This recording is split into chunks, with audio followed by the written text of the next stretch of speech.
Welcome back, listeners. We're diving deep again today, and this time we're taking on a classic, The Richest Man in Babylon. It's one of those books you hear about all the time, right? Yeah, it's almost like common knowledge at this point, but Yeah, we're going beyond the surface. definitely. Everyone knows the basic premise, hmm but there's always more to uncover. Oh, absolutely. What we've got is really interesting because we have the book itself, Of obviously, course. but we also have some source material that a listener sent in, Oh, cool. which is it looks at the book and kind of gives it a modern day spin. I love that. Yeah, So we're going to be kind of weaving back and forth between those two. very cool. And specifically, we're going to be looking at the 7 cures for a lean purse, Oh, yeah. which is like the core of the book, right?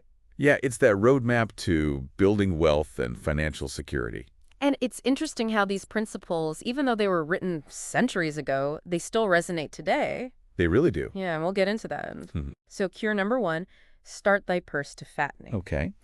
Now, it sounds simple enough, right? Save money, but the book goes deeper. It's about consistently saving at least 10% 10%. Yeah. of your income before you pay for anything else. That's huge. I think a lot of people think about saving whatever's left over at Exactly. the end of the month. Right. It's like a totally different approach. It is. It really is. So it's almost like flipping the script, Flipping the script. Yeah, I like that. From I'll save what I can to like saving is my top priority. Mhm. And that's where automation comes there, which our source material highlights. Right. Because that really takes the decision fatigue out of it. Oh, absolutely. Have you found that to be helpful, that automation?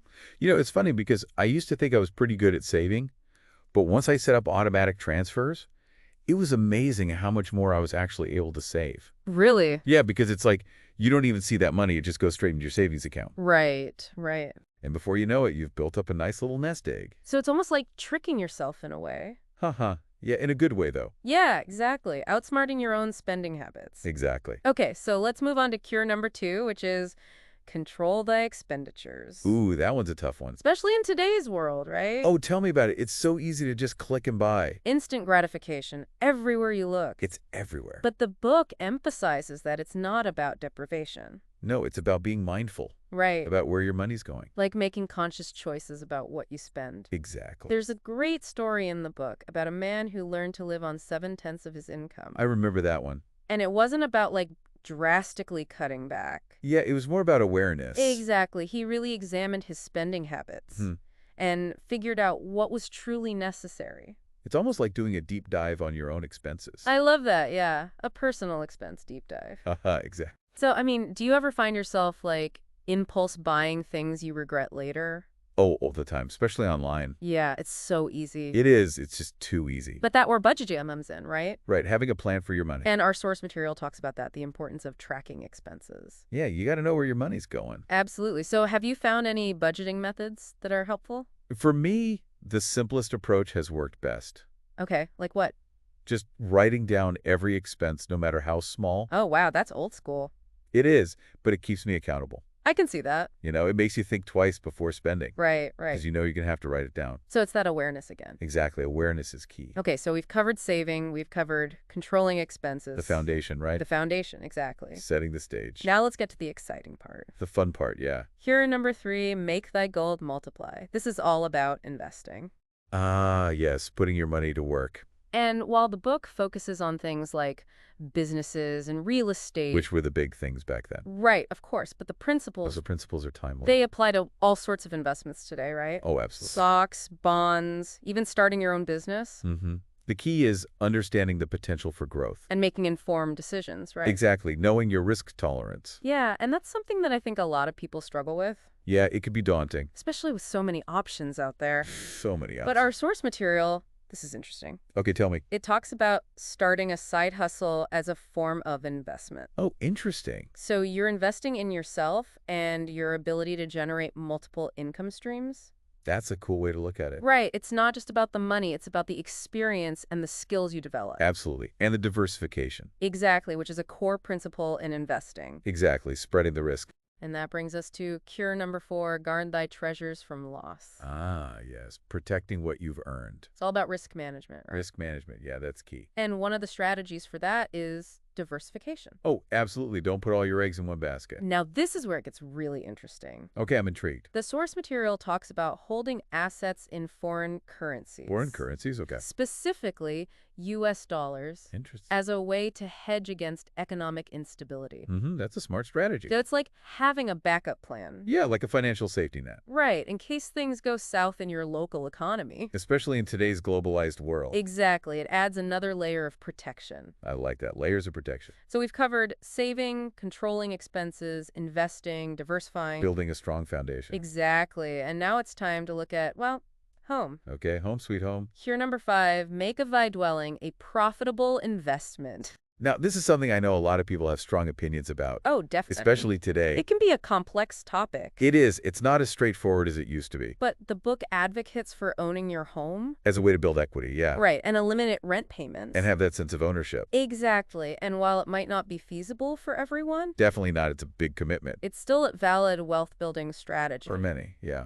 And what's helpful is that the source material provides a really detailed guide to modern homeownership. Well, that's useful. Yeah, it breaks down the process from saving for a down payment to navigating the mortgage world. So it's like a step-by-step guide. Exactly, so it's less overwhelming. That's helpful. So I'm curious, do you see homeownership as part of your long-term plan?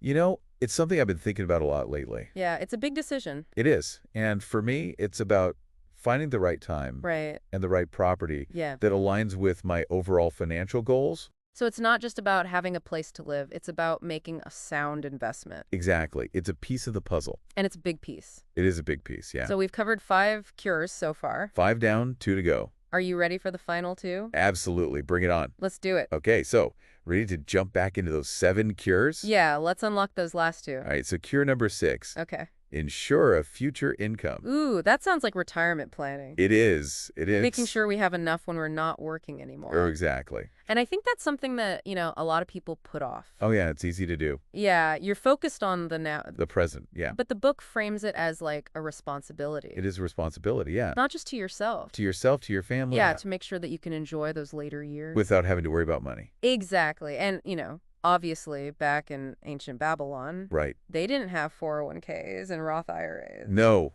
they did not. But the principle, The principle is timeless. it's the same. It's about planning ahead. Planning for the future. And what's interesting is that the source material, acknowledges those modern tools. Oh, it does? It talks about things like pensions, Okay. 401ks, annuities. So it kind of bridges that gap It does. It really does. between the ancient wisdom. And the modern application. I love that. So I'm curious, are you someone who actively plans for retirement, or is it something that you kind of push aside?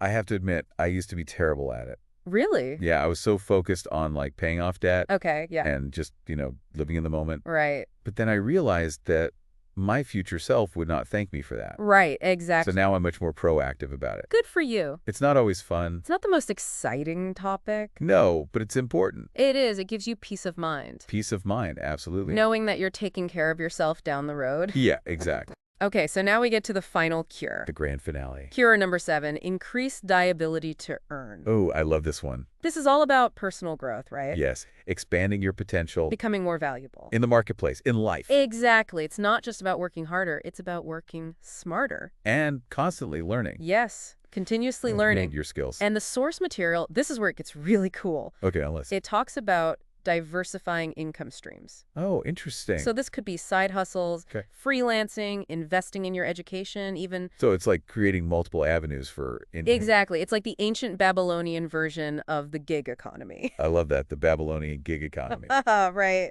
It's a great way to put it. So have you ever explored any of these avenues? I have. Yeah. I've always been a big believer in like taking courses Okay. and workshops just to kind of expand my skill set. Right. And it's amazing how that can open doors It does. It really does. to new opportunities, new income streams. So it's not just about the money, it's about the growth. Absolutely. The personal and professional growth. And that's really, I think, the heart of this cure. It is. It's about investing in yourself, Investing in yourself. which is the best investment you can make. Absolutely. So we've gone through all 7 cures now. 7 powerful principles. Ancient wisdom, but still so relevant today. Timeless wisdom, yeah. But before we wrap up this deep dive, I have one final question for you. Okay, shoot. The book focuses on building financial wealth, right? Yeah, that's the main theme. But what if we applied these principles to other areas of our lives? Ooh, I like where you're going with this. Like, could we use them to build wealth in our relationships, Interesting. our health, our personal growth? That's a really thought-provoking question. It is. It's like taking that Babylonian wisdom And expanding it. and applying it to all aspects of our lives. I love that idea, building a holistic kind of wealth. Exactly, because true wealth is about more than just money. It's about abundance in all areas of life. Exactly. So we really went deep on the richest man in Babylon this time. We did. We covered a lot of ground. Those 7 cures? Yeah, it's amazing how much wisdom is packed into that book. It is, and what I found really helpful was the way our source material, Right. connected it all to like modern day strategies. Yeah, it's like a translator for ancient wisdom, Exactly. bringing it into the 21st century. So as we wrap up, what are some key takeaways that really stand out to you? For me, it's that emphasis on mindset. Mindset, yeah. It's not just about the practical steps, it's about shifting your perspective. Right, like moving from scarcity to abundance. Exactly. And from like reactive spending to intentional saving. Yes, taking control of your finances. And one of the things that really highlights that shift is that idea of paying yourself first. Oh, absolutely, that 10%. Right, before anything else. It's a powerful habit. And it's something that we can easily automate now. Oh yeah, technology makes it so much easier. Speaking of technology, I'm curious about your thoughts on budgeting apps. I'm a bit old school. I like my spreadsheets. Haha, okay, I get that. But I think those apps can be really helpful for some people. Especially if you're more visual. Yeah, or if you just prefer a more user-friendly interface. The key is finding a system that works for you. And sticking with it. Consistency. Absolutely. Whether it's tracking expenses, saving, investing, it's the consistency that pays off. And speaking of investing, cure number 3, make thy gold multiply. That's the fun part. It is. It's about putting your money to work for you. Long-term growth. And the power of compounding.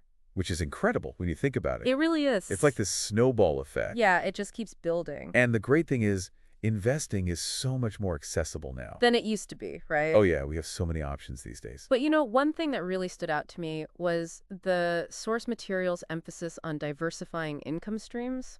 Yeah, I love that part. It's like the ancient Babylonian gig economy.